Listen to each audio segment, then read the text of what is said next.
لا إله إلا الله لا إله إلا الله لا إله إلا الله لا إله إلا الله.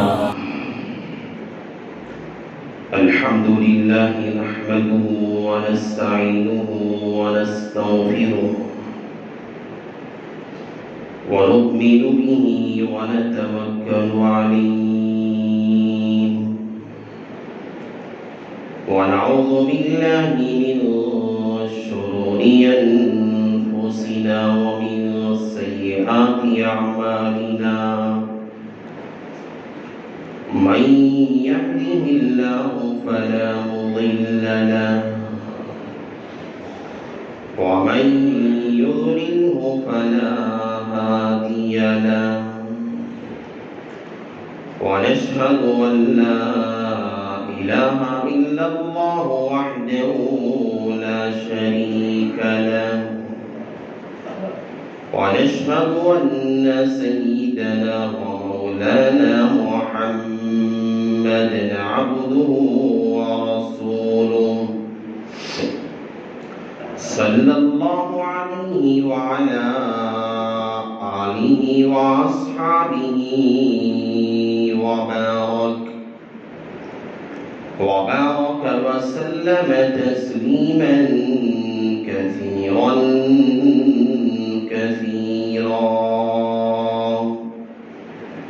أما بعد فأعوذ بالله من الشيطان الرجيم. بسم الله الرحمن الرحيم. يا أيها الرسل كلوا من طيبات واعملوا صالحا. وقال تعالى في موضع آخر: يا أيها الذين آمنوا كلوا من طيبات واعملوا صالحا. وقال النبي صلى الله عليه وسلم: وعن أبي هريرة رضي الله تعالى عنه وقال النبي صلى الله عليه وسلم: إن الله لا يقبل إلا طيبا. وأمر المؤمنين وأمر بها المرسلين. وقال النبي صلى الله عليه وسلم: من لم يسأل الله يغضب عليه، أو كما قال النبي عليه الصلاة والسلام. رب اشرح لي صدري ويسر لي أمري واحلل عقدة من لساني يفقهوا قولي. اللهم صل على سيدنا مولانا محمد في أول كلامنا. اللهم صل على سيدنا مولانا محمد في أوسط كلامنا. اللهم صل على سيدنا مولانا محمد في آخر كلامنا.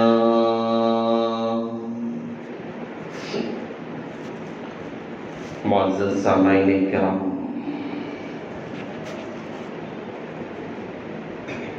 اور میرے غیور مسلمان بھائی،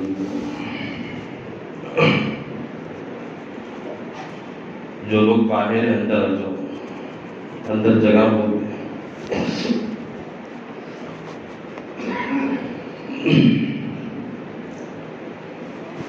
اللہ تبارک و تعالیٰ نے جو عبادتیں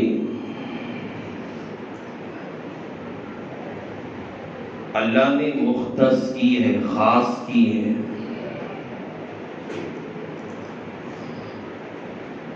اور عبادتوں میں اللہ تعالیٰ نے جو عبادت بندے کو اپنے رب سے قریب کر دیتی ہے،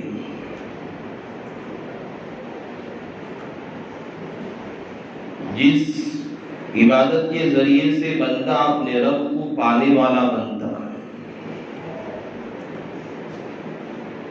حضرات انبیاء، حضرات صحابہ، اللہ تعالی نے سارے مومنوں کے لیے عام حکم دیا۔ حضرت ابو ہریرہ فرماتے ہیں کہ اللہ کے نبی علیہ السلام نے ہمیں حدیث بیان فرمایا۔ اللہ کے نبی علیہ السلام نے فرمایا کہ اللہ تعالیٰ نے تمام رسولوں کے لیے، تمام مومنوں کے لیے ادعونی استجب لکم، وہ عبادت جو بندے کو اپنے رب سے قریب کرتی ہے، بندہ اپنے رب سے قریب ہو جاتا ہے، اور کئی مسائل بندے کے ساتھ لگے رہتے ہیں اور بندہ ان مسائل کو اس عبادت کے ذریعے سے بندہ حل کر لیتا ہے۔ وہ عبادت اللہ تعالیٰ نے دعا کے بارے میں ذکر فرمائی،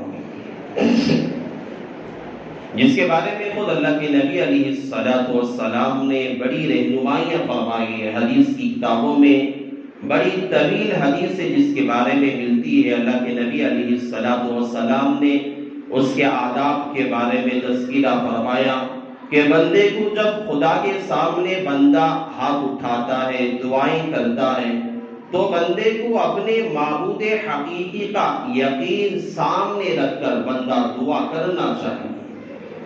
یہ سمجھنا چاہیے میں ادنا سا غلام ہوں، حقیر ہوں، بندہ ہوں، کمزور ہوں، مسکین ہوں، لیکن میرا مالک ہے، میرا خالق ہے، مجھے پیدا کرنے والا بس اللہ رب العزت ہے، اللہ کی ذات ہے۔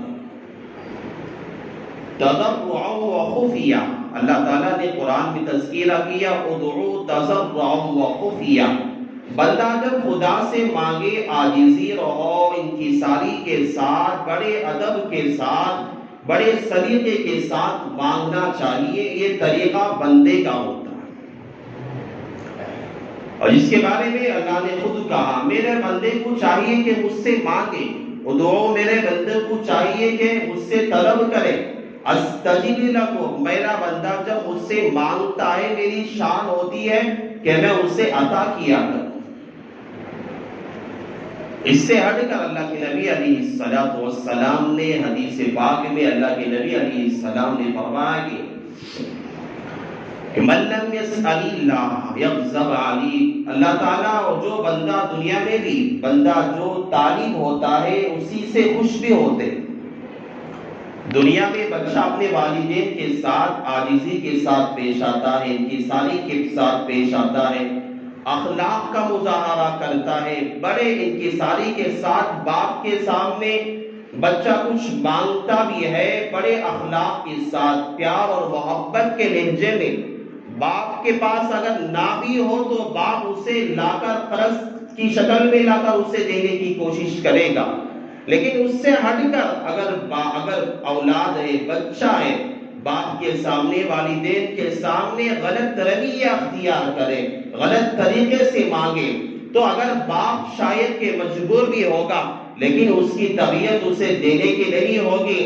باپ اگر اس کی مجبوراً اور اس کی شرارتوں کی وجہ سے تنگ آ کر لا کر دے گا، پیسے کے اعتبار سے وہ چاہے جو بھی چیز کیوں نہ ہو، لیکن بندے کے لیے جس طرح بچہ چھوٹا اور کوئی بھی بچہ اپنے والدین کے سامنے عاجزی کے ساتھ، انکساری کے ساتھ، تواضع کے ساتھ مانگا کرتا ہے، باپ بھی اس بندے سے خوش ہوتا ہے۔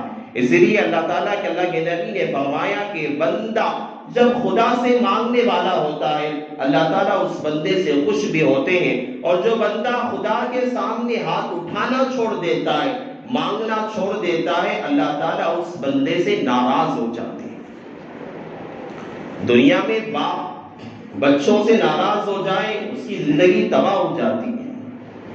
ماں اپنے بچے سے ناراض ہو جائے، اگر باپ کا غصہ، ماں کا غصہ بچے پہ آ جائے، اس کے لیے دنیا میں چلنا بڑا مشکل ہوتا ہے۔ در در کی ٹھوکریں انسان کھاتا ہے، پریشانیوں میں الجھ کے رکھ جاتا ہے، مسائل میں الجھ کر رہتا ہے۔ در در کی ٹھوکریں زندگی بھر مرتے دم تک کبھی اسے خوشیاں میسر نہیں ہوتی۔ لیکن اللہ تعالیٰ کی ذات ہے، اللہ کہتے ہیں میرا بندہ جو مانگتا ہے میں اس سے خوش ہوتا ہوں، لیکن جو بندہ نہیں مانگتا، من لم یسأل اللہ، جو بندہ میرے سے سوال نہیں کرتا، اپنے مصیبتیں پریشانیاں ہیں، بندہ دوسروں کے سامنے ہاتھ پھیلانے سے شرم محسوس نہیں کرتا، دوسروں کے سامنے جا کر ہاتھ پھیلاتا ہے، اصرار کرتا ہے اور بار بار کہتا ہے، بار بار اسے اس کے سامنے تلا بھیجتا ہے، لیکن اللہ تعالیٰ کہتے ہیں میرا بندہ اس کے بجائے مجھ سے مانگ لیتا میں اسے عطا کر دیتا ہوں۔ لیکن جو بندے نہیں مانگتے اللہ تعالیٰ اس سے ناراض ہوتے ہیں، اللہ تعالیٰ کی ناراضگی بندے کے لیے اچھی نہیں ہوا کرتی۔ اسی لیے اللہ کے نبی علیہ السلام نے مانگنے کا طریقہ سکھایا، ڈھنگ سکھایا۔ اللہ کے نبی علیہ السلام کی اگر ہم سیرت پڑھتے ہیں یہ باتیں معلوم ہوتی ہے، اللہ کے نبی علیہ السلام ہر چیز خدا سے مانگا کرتے تھے، خدا سے لیا کرتے تھے۔ اللہ کے نبی علیہ السلام کے بارے میں آتا ہے، عائشہ فرماتی ہیں کہ میں اپنے محبوب کو دیکھتی ہوں، رات میں جب رات ہوتی ہے ہاتھ باندھ کے کھڑے ہو جاتے اور گڑ گڑا کے کہ نمازیں پڑھتے رویا کرتے، جب ہاتھ اٹھاتے تھے آنسو اپنے چہرے پہ ٹپکتے رہتا، ایسا لگتا تھا جس طرح کے بارش کے قطرات ہیں، اور اللہ کے نبی علیہ السلام اپنے آنکھوں سے آنسو مبارک کو جاری رکھا کرتے تھے۔ حضرت اللہ کے نبی علیہ السلام نے جب لوگ اسلام میں داخل ہو رہے تھے، کفار اور مشرکین کا دور تھا، اللہ کے نبی علیہ السلام کو لوگ تکالیف دے پہنچانے پہ لگے ہوئے تھے۔ حضرت عمر بن الخطاب ابھی اسلام نہیں لائے تھے، ابو جہل کا دور تھا، ابو جہل کٹر دشمن تھا، اللہ کے نبی علیہ السلام کو قتل کرنے کے پر تحفہ لینے کے لیے، انعام لینے کے لیے حضرت عمر فاروق نکلے ہوئے تھے۔ اللہ کے نبی علیہ السلام نے کعبۃ اللہ کے سامنے ہاتھ اٹھایا، اللہ کے نبی نے فرمایا کہ اللہم اعز الاسلام و ابو جہل ابن الہشام او عمر بن الخطاب۔ اللہ کے نبی نے دعا فرمائی کہ یا اللہ اسلام کو عزت عطا فرما، اسلام کو اللہ تو کامیابی عطا فرما، یا ابو جہل کو اسلام دلوا کر، یا حضرت عمر بن الخطاب کو اسلام کی دولت سے نواز کر۔ اللہ سے دعا فرمائی، اللہ تعالیٰ نے اللہ کے نبی علیہ السلام کی دعا کو قبول فرمائی، اللہ نے حضرت عمر بن الخطاب کو اللہ نے اسلام کی دولت سے سرفراز فرمائی۔ صحابہ کا دور ہے اسلام کے اندر، صحابہ کے دور میں ہم بار بار حدیث کی کتابوں میں پڑھتے ہیں، سنتے ہیں، اللہ کے نبی علیہ السلام نے جو ڈھنگ سکھایا ہے، صحابہ جو مانگا کرتے تھے، یہ ڈھنگ ایسا نہیں تھا۔ دعا میں ہمارا دھیان کچھ دوسری جگہ، کہیں ہم اور پہ پھرے ہوئے ہیں، ہاتھ کہیں اور اٹھائے ہوئے ہیں، آج دعا کی حالت میں آدمی سویا ہوا ہے اور دعا مانگتا ہے، یہ حالتیں رب کے سامنے نہیں ہوتی۔ بندہ جب بادشاہ کے سامنے جاتا ہے، کسی بڑے وزیر کے سامنے جاتا ہے، سوتے ہوئے اس کے سامنے کھڑا رہے گا، اس کا دھیان کہیں اور رہے گا، رب کیا کرے گا؟ اس وقت کا بادشاہ ہوگا، وزیر ہوگا، کیا کرے گا؟ اپنے دربار سے دھکے دے کر بھگائے گا۔ بندے اخلاق کے ساتھ اور آداب کے ساتھ جب استحضار، اللہ کے نبی فرماتے ہیں بندہ جب مانگا کرے استحضار رہے اور پورے یقین اور اعتماد کے ساتھ رب کے سامنے بندہ مانگنا چاہیے۔ حضرت صحابہ اپنی مشکلات دعاؤں کے ذریعے سے حل کرتے تھے، اپنی پریشانیاں دعاؤں کے ذریعے سے حل کیا کرتے تھے۔ اللہ کے نبی علیہ السلام کے دور سے لے کر اب تک یہ سلسلہ ایسا ہے، دعا ایک ایسی چیز ہے بندے کو اپنے رب سے قریب کر دیتی ہے۔ ایک واقعہ آپ نے بار بار سنا ہوگا، ایک آدمی تھا، کافر تھا، مشرک تھا، بت پرست تھا، اس نے بار بار دعا کی، اپنے بتوں کو پکارا، بار بار پکارتا رہا، دن رات پکارتا رہا، اپنے بتوں کا نام لیتا رہا، اپنے بتوں کے لیے جو ہے پکارتا رہا، دعائیں کرتا رہا، لیکن ایک مرتبہ ایسا ہوا، نیند کا غلبہ تھا، اور اس کے نیند کے غلبے میں اس نے اپنے بتوں کے نام پر اس نے اپنی زبان سے اپنے رب کا، اللہ کا نام لے لیا۔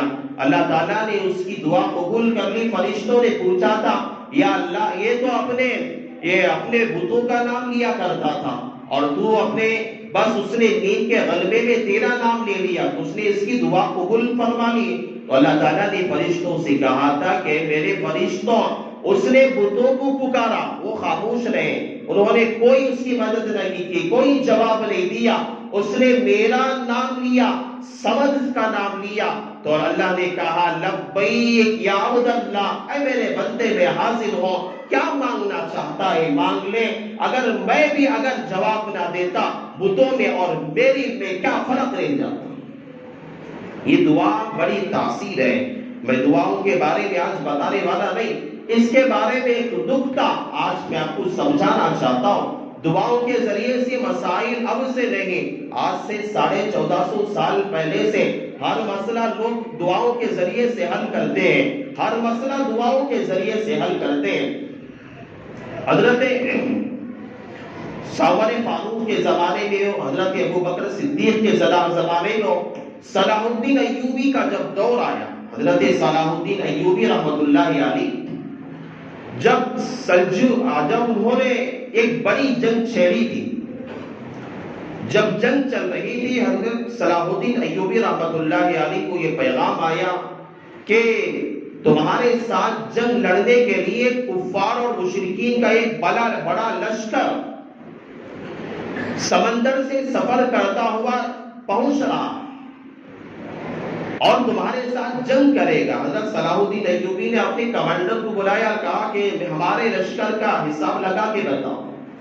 صلاح الدین ایوبی رحمت اللہ علیہ کے حکم پر اس نے دیکھا کہ مسلمانوں کی تعداد بہت کم ہے، بہت کم تعداد مسلمانوں کی ہے۔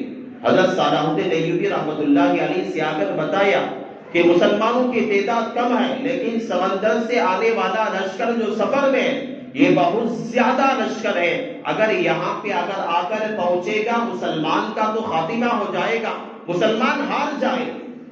صلاح الدین ایوبی رحمت اللہ علیہ بیت المقدس پہنچے، وہاں جا کر نماز ادا کی اور پوری رات دعا میں لگے رہے، روتے رہے، گڑ گڑاتے رہے، اللہ سے مانگتے رہے، اتنا بڑا لشکر ہے، اگر اس سرزمین پہ آئے گا ہم لڑ نہیں سکتے، یا اللہ تو ہماری مدد فرما۔ رات پوری روتے رہے، دعا مانگے۔ صبح ہوئی، جب صبح کا اٹھ کر جب مسجد سے باہر نکلے، حضرت صلاح الدین ایوبی فرماتے ہیں میں نے ایک نیک آدمی کو دیکھا جس کا چہرہ نور کی طرح چمک رہا تھا۔ میں نے سمجھا جس طرح کہ آج بھی ہم لوگ دعا کی درخواست کرتے ہیں، کوئی نیک انسان آتا ہے، کوئی اللہ والا آتا ہے، ہم اس سے کہتے ہیں ہمارے کے لیے دعا کی درخواست ہے، آپ دعا فرما دیجئے، دعا کی درخواست کرتے ہیں۔ حضرت صلاح الدین ایوبی رحمت اللہ علیہ بھی اس بندے کے پاس گئے، دیکھا کہ شیخی میں شناخت، بندہ جیسا ہوتا ہے چور کو پہچان لیتا ہے، ڈاکو اپنے ساتھی کو پہچان لیتا ہے۔ حضرت نے جب صلاح الدین ایوبی رحمت اللہ علیہ اس بندے کے پاس جب گئے اور جو نیک انسان اس کے چہرے پہ نورانیت چمک رہی تھی، اس سے جا کر کہا، ملاقات کی، دعا سلام ہوا اور کہا کہ دعا کی درخواست کی کہ دعا فرمائیں، ایک بڑا لشکر آ رہا ہے، اگر وہ یہاں پر پہنچ گیا تو مسلمانوں کا ان کے ساتھ لڑنا ناممکن ہے، ہم لوگ بہت خطرے میں آ جائیں گے۔ وہ بندہ جو تھا جس کا چہرہ نور سے چمک رہا تھا، اس نے دیکھا کہ سامنے والا صلاح الدین ایوبی ہے، یہ کوئی معمولی انسان نہیں تھا، یہ بھی اپنے رب کا قریبی بندہ تھا، اس کے چہرے پر بھی نور کی جھلک چمک رہی تھی، اس نے بھی دیکھ کر پہچان لیا یہ بھی تو اللہ کا قریبی بندہ ہے۔ اس نے کہا کہ اے صلاح الدین ایوبی، جو تو نے رات میں دعا کی ہے، رات میں اللہ سے تو نے آہوزاری کی ہے، تیری رات کی دعا کی برکت سے جو کافروں کا لشکر سمندر سے آ رہا تھا، لاکھوں کی تعداد میں تھا، تیری دعا کی برکت سے اللہ تعالیٰ نے راتوں رات اللہ نے سارے سمندر کے اندر اور سارے کافروں کو اللہ نے سمندر میں غرق کر کے اللہ نے رکھ دیا۔ کوئی ڈرنے کی بات نہیں، لیکن یہاں سوال پیدا یہ ہوتا ہے، پہلے زمانے میں لوگ دعاؤں کے ذریعے سے اپنا ہر مسئلہ حل کرتے تھے۔ میں نے آپ کو ایک مثال اللہ کے نبی کے زمانے کی بتائی، اللہ کے نبی سے پہلے کے زمانے کی میں نے مثال سمجھائی، صحابہ کی میں نے مثال سمجھائی، اس کے بعد تابعین کی میں نے آپ کی مثال سمجھائی، حضرت صلاح الدین ایوبی جیسے انسان کی میں نے مثال سمجھائی یہ ساری باتیں، ہر مسئلہ جو ہے دعا کے ذریعے سے حل ہو جاتا تھا. لیکن آج مسئلہ ایسا ہے، ہم دعا کرتے ہیں، دعائیں ہماری قبول نہیں ہو رہی. دعا ہم مانگتے، ہماری دعائیں ہمارے سر سے اوپر نہیں جا رہی. ہم دعائیں مانگ رہے ہیں، ہم جو ہے کسی اللہ والے کو دیکھتے ہیں، کسی عالم کو دیکھتے ہیں، کسی امام کو دیکھتے ہیں، کہتے ہیں ہمارے لیے دعا کی درخواست سے فلاں مسئلہ ہے، فلاں درخواست سے. ہر بندہ عمرے پہ جاتا ہے، وہاں کعبۃ اللہ کا غلاف پکڑ کے بندہ دعا کرتا ہے. حج پہ جا رہا ہے، میدان عرفات پہ دعائیں، میدان مزدلفہ میں دعائیں ہیں، رمی جمرہ پہ دعائیں کر رہا ہے. ہر جگہ پہ صفا مروہ پہ دعائیں کر رہا ہے، ہر جگہ پہ بندہ دعائیں کر رہا ہے. اور ایسی متبرک مقامات ہیں، ایسی متبرک جگہیں ہیں جہاں پہ بندہ دعا کرتا ہے، اللہ تعالیٰ اس دعا پہ آمین کہہ دیتا ہے. لیکن بھائی میں آپ سے سوال کرنا چاہتا ہوں، بندہ عمرے پہ گیا، دعا کرتا ہے، دعا جیسے دعا کر کے آیا، اس کے چہرے پہ داڑھی نہیں تھی، وہاں تو دعا قبول ہونے کی مقامات ہیں، جگہ دعا قبول ہونے کی ہے. بندہ داڑھی والا کیوں نہیں ہو جاتا؟ آدمی حرام کھانے والا ہوتا ہے، حج پہ جاتا ہے، ارے اس کی دعا تو قبول ہونا چاہیے. وہاں سے واپس لوٹنے کے بعد آدمی نیک بننا چاہیے، نیک کیوں نہیں بنتا؟ آدمی بے نمازی ہوتا ہے، دھوکہ دینے والا ہوتا ہے، غداری کرنے والا ہوتا ہے، رشوت کھانے والا ہوتا ہے، لوگوں کے درمیان میں پھوٹ اور فتنے ڈالنے والا ہوتا ہے. آدمی کعبۃ اللہ کے سامنے مکۃ المکرمہ کی متبرک سرزمین پر اور مدینہ المنورہ کی اس سرزمین پر جہاں اللہ کے نبی آقائے دو جہاں محبوب دو جہاں صلی اللہ علیہ وسلم آرام فرما رہے، ایسے مقامات پہ بندہ دعائیں کرتا ہے. اس کے بارے میں حدیث میں فضیلتیں ہیں جہاں پہ اللہ تعالیٰ نے یہ جنت کا ٹکڑا لا کر اللہ نے وہاں رکھا ہوا ہے.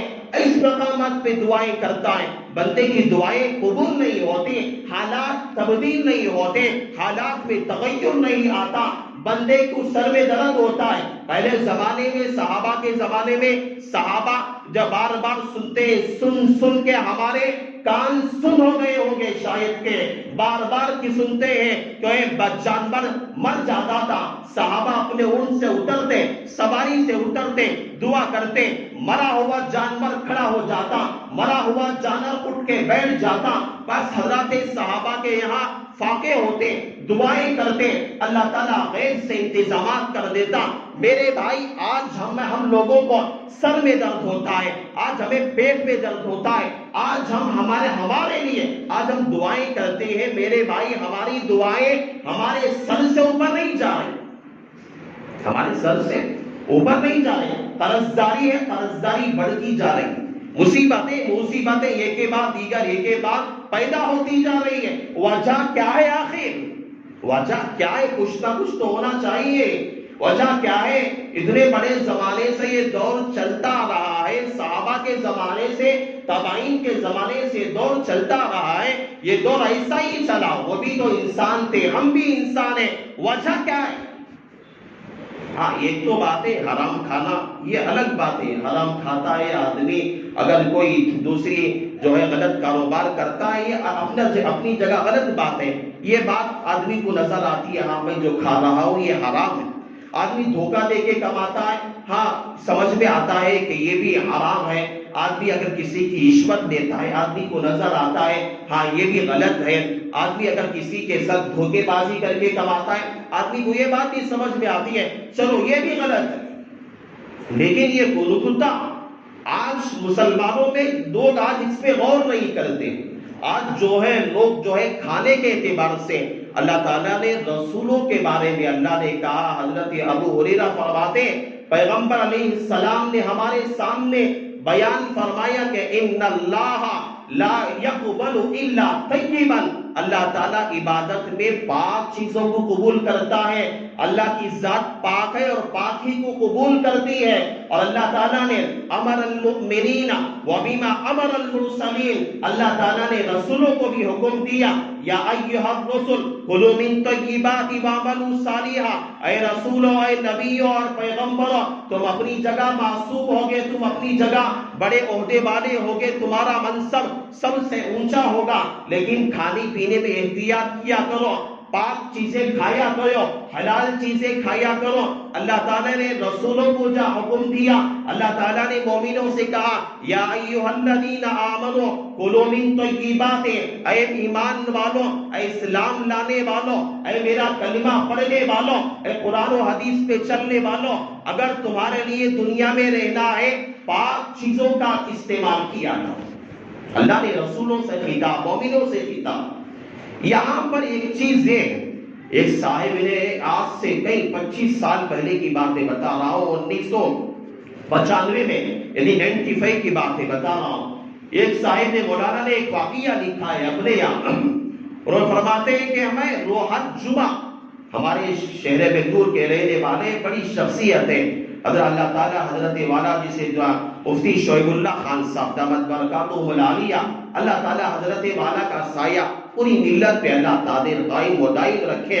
مولانا فرماتے ہیں میں آج سے 25 سال پہلے حضرت کے یہاں ہر جمعہ پابندی سے میں جمعہ پڑھنے کے لیے جایا کرتا تھا، میں ہر جمعہ جایا کرتا تھا، اور جمعہ کے بعد حضرت کی تھوڑی مجلس لگتی تھی، لوگ سوال کرنے والے سوال کرتے، حضرت تشفی وقت جواب بھی دیا کرتے تھے۔ حضرت نے ایک مرتبہ ایسا ہی ہوا، جمعہ ہم نے پڑھ لی، جمعہ ادا کر لی، ہم بیٹھے ہوئے تھے، لوگ سوال کرنے والے سوال کر رہے تھے، تو حضرت سوال کا جواب دے رہے تھے، تو حضرت نے ہم سے ایک واقعہ بیان کیا۔